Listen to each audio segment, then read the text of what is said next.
Welcome to a special episode of Double B Garage. Today I'm going to show you how to properly season a Blackstone Griddle.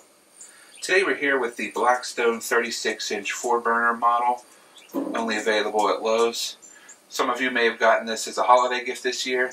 I'm going to show you how to properly season it for your first cook and tell you some more things about why I choose Blackstone. First thing we're going to want to do after assembly and connecting to propane is turn up all 4 burners to full high power and get this thing heating. Roll in some coal, heating up the whole top of this.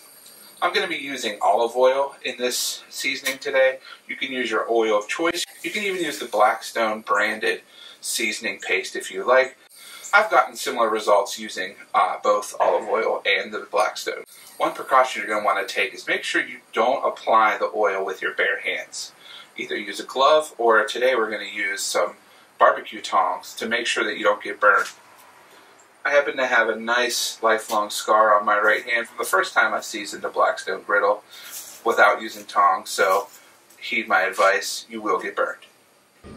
Now that we got this puppy nice and hot, I'm clocking it about 570 degrees, 580, 525 in some areas. We're ready to lay down that first layer of seasoning with olive oil. So I got some extra light olive oil that's normally used for frying, but we're going to use it in here. You don't need to use your expensive extra virgin dark olive oil on this. Save that for cooking and using later. So what I'm going to do first is take a couple paper towels.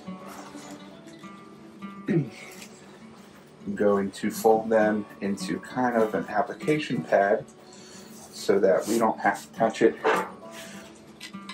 Get our barbecue tongs ready, and that way we can spread this out. I'm just going to pour on some oil into the middle. This is where you want to be really careful because it's going to get really hot really quick. Depending on your surface area of your griddle, as you may find with mine, it starts rolling to the back. You want to quickly catch that so you can spread it around. Now what I'm doing is I'm just spreading down the oil as evenly as possible on the entire cooking surface. You can see that it's already starting to smoke, which is a good thing. This is where you want to watch the splash because the oil is now at high smoke temperature. We're talking 300 to 500 degrees. You also want to make sure you get the sides of your griddle, the walls. That way everything gets the protective seasoning on it and you don't have to do this as often. So now that I got this spread completely around, no puddles, no streaks, I'm going to take this, set it aside. Now we're going to let this smoke anywhere from 5 to 10 minutes. So that's our first layer, nice and thin. We're going to pour it on a little heavier next time. And as this smokes in between, sit back, have a beer, relax. Once it stops smoking, we're ready for the next layer. If you see any oil, run, or marks that are drying up in a running pattern, don't worry about it. That'll smooth out later. And the key here is to build up as much protection as you can on the cold rolled steel bare as it came from the factory. That way, when you're cooking, you get better non-stick performance. You also get a better taste because you're not getting that metallic-y metal taste from the griddle itself. And as you cook more oily foods and greasy foods like your cheesesteaks, your hamburgers, vegetables even, it soaks back into that seasoning and you get a nice taste going forward. And you can always reapply your seasoning if it starts to chip, which it will. We're going to let this rest for a little bit, come back once this smoke stops rolling, and apply another layer. Okay, it's been about 7 minutes since we stopped applying the previous layer. Now we're going to go and put on more olive oil, spread it around, and let that season as well. So, same steps as before. Take a couple paper towels. I like to use 3 or 4. Keep it away from the heat. They'd like to burn. Create yourself a little applicator.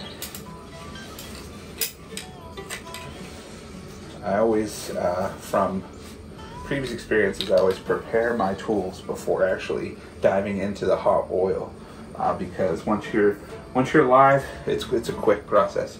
So now we're going to put down a little more than last time and get this thing nice and seated. Again, I got to race against time to keep that from going out the grease trap in the back. And you can see I'm getting a little splash, so watch your hands. Now we're going to spread it evenly across. You'll start to see how the griddle actually changes colors and gets that nice brown burn pattern in the middle. You want to make sure you get as much around the areas as you can. In the corners as well, on the sides. Get your oil spread evenly. And one thing you'll notice is that certain areas don't get much of that dark brown seasoned pattern color. And that's just because of the heat from the underside of the griddle. It's not actually heating the entire griddle uniformly. And this is something to take into consideration when you're cooking later, of where your hot spots are. You can see that just by looking at where the dark areas of the seasoning are applying. Spreading around the remaining oil so that as it heats up, it doesn't leave any marks, and we get all the little puddles out from there. Don't forget to hit the sides. I even like to do the edge just to protect it, because mine will be sitting outside all year round. Okay. As you can see, my paper towel is getting a little crispy. Actually looks like a nice pepperoni roll or something there. Be sure not to burn that, because it'll start to flake off on your griddle. So now we're rolling again. We're going to let this smoke. Nice little smoke cyclone going there. So this is what we're going to repeat for about 5 or 6 iterations. Get 5 or 6 layers down, and you get a nice season, and then we can let it cool. So while we're waiting for the next layer to completely smoke off and apply, just wanted to go over some benefits of a Blackstone griddle versus another type of cooktop or a traditional grill that you may have at home. So as you can see, the Blackstone is a single sheet of cold rolled steel, much like your cast iron pans you have in your kitchen or you take camping with you. This acts like a non-stick surface that you can season and reuse without having to actually bring it down to bare metal or use soap on it. And I have another video up on YouTube now of how to clean it after a cook, where you can see that just a little bit of water, steam cleans all the gross particles off. Why I chose to go to a Blackstone over a traditional grill is that Blackstone griddles can do so much more than your traditional grate grill. So you can't steam vegetables on a grill. You can't make a gooey, sloppy cheesesteak sandwich on a grill. Yeah, you can make burgers on both, but once you taste a Blackstone burger, you're gonna want to have one every time. And just like in a restaurant, even a short order cooktop is gonna have this kind of surface, where it's just a flat top grill that you can make anything on: pancakes, eggs, burgers, vegetables, you name it. I've yet to find anything that you cannot make on this Blackstone. One of my favorite things, and I'm going to post a video of this at some point, is you take your tortilla wraps and you put them on the griddle, a little bit of olive oil, throw in some pizza sauce and cheese and your toppings, and in about 3 to 5 minutes you have a nice thin crust tortilla based pizza. It's perfect for a quick snack at lunchtime, and kids love it. Alright, we're ready for the final layer. I got about 5 or 6 nice spreads of olive oil baked onto this thing, and I'm just going to put one more on, finish her off, shut her down, let it cool, and then it's ready to cook. Get my trusty tongs here and some paper towels. While I'm applying this final layer, I'm just going to go over some do's and don'ts of griddling, especially if you're new and this might be your first Blackstone. So the number one thing you want to remember is you're dealing with high heat and temperature. Just be careful. We've seen a lot of people get burns or injuries when dealing with new cooking appliances that they may not be familiar with. Secondly, if you have a hood or a hardcover like I have here, it's not something you want to cook with all the time. Your griddle is made to be used open air, just like it is here right now. There's no need to put that top down to cook your food. Now, you always want to make sure that it's covered when you're not using it, and that's the primary function of the hood. Put that puppy down after you're done cooking, even while it cools, and then during inclement weather. Obviously, you want to have that thing covered. Another thing about the hood is you don't want to use it more than 15 minutes at a time over heat. It'll start to warp and get very hot to the touch. You won't be able to open it. Obviously, if you have kids around, it's a precautionary thing. You can close that so they don't touch the griddle and get burned. Just remember that it's not to be left down during your entire cook. Also, if you're new to griddling and Blackstones in general, you want to read that manual. There's a lot of helpful tips like that in there that you may just not know because it's your first time using a flat top outside. Another tip I have is you will probably get a free sample foil cup for your grease trap in the back. You can buy yourself a pack of 6 or 12 of those. They come in really handy. If you don't have one in your grease trap, you're going to be cleaning that metal cup out a lot because the grease is gross and it does go in there. And that's going to be your primary outlet for all of your cleanup stuff. Even now, as I'm applying this oil, I'm getting some oil drippage down into that grease trap. So I have a foil cup in there to make sure that it catches all that and doesn't get the metal part all gross. Those grease cup liners are disposable, so they're made to be single use. I try to stretch them out for 2 or 3 uses depending on what I'm cooking.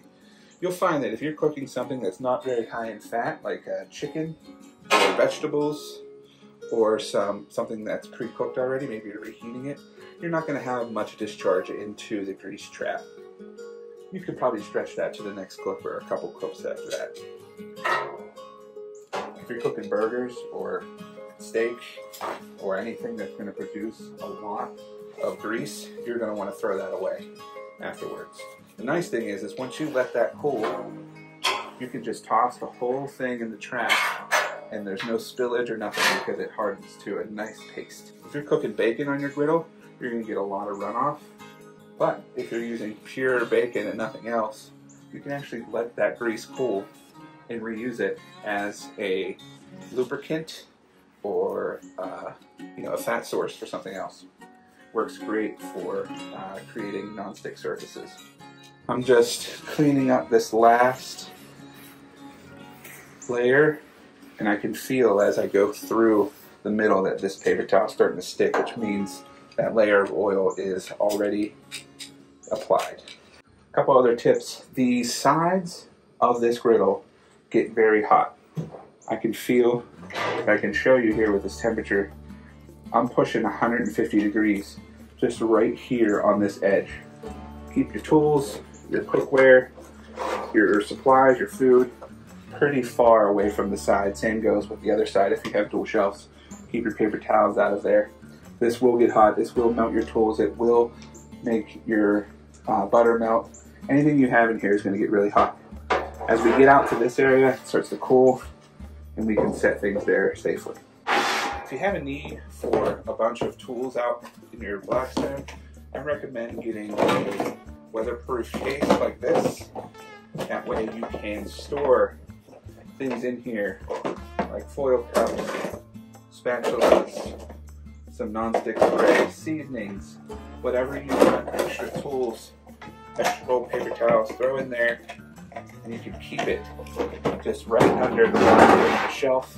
And you don't have to worry about clogging up your kitchen with a bunch of random griddle tools. Now, while we're talking about griddle tools, you're going to want the Blackstone long, skinny spatulas, just like I showed you here.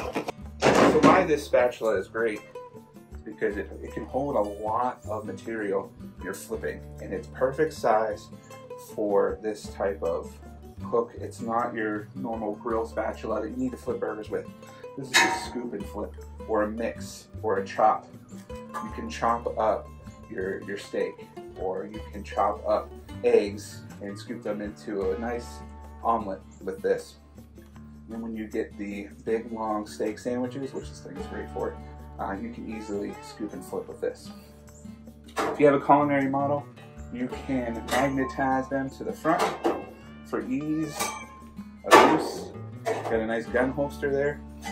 You can even buy magnetic hooks and other things to make it easier for your workstation. This model here happens to have a paper towel holder built in, which is perfect because you're going to need a lot of paper towels. For oil applying, cleanup, gross hands, whatever, paper towels are your best friend. I normally have the shop towel, the blue color, which I recommend more for the Blackstone because it leaves less of the lint of the white paper towel. So right now I have a little bit of white specks over there, which when it's cool I will clean up. With the blue ones you don't get as much of that. Okay, we're all done. We're seasoned. Just letting this burn off for a little more, and then I'm gonna let it cool, and then we're ready for our first cook. Check out more of my videos for garage antics and hopefully more cooking videos like this. Thanks for watching.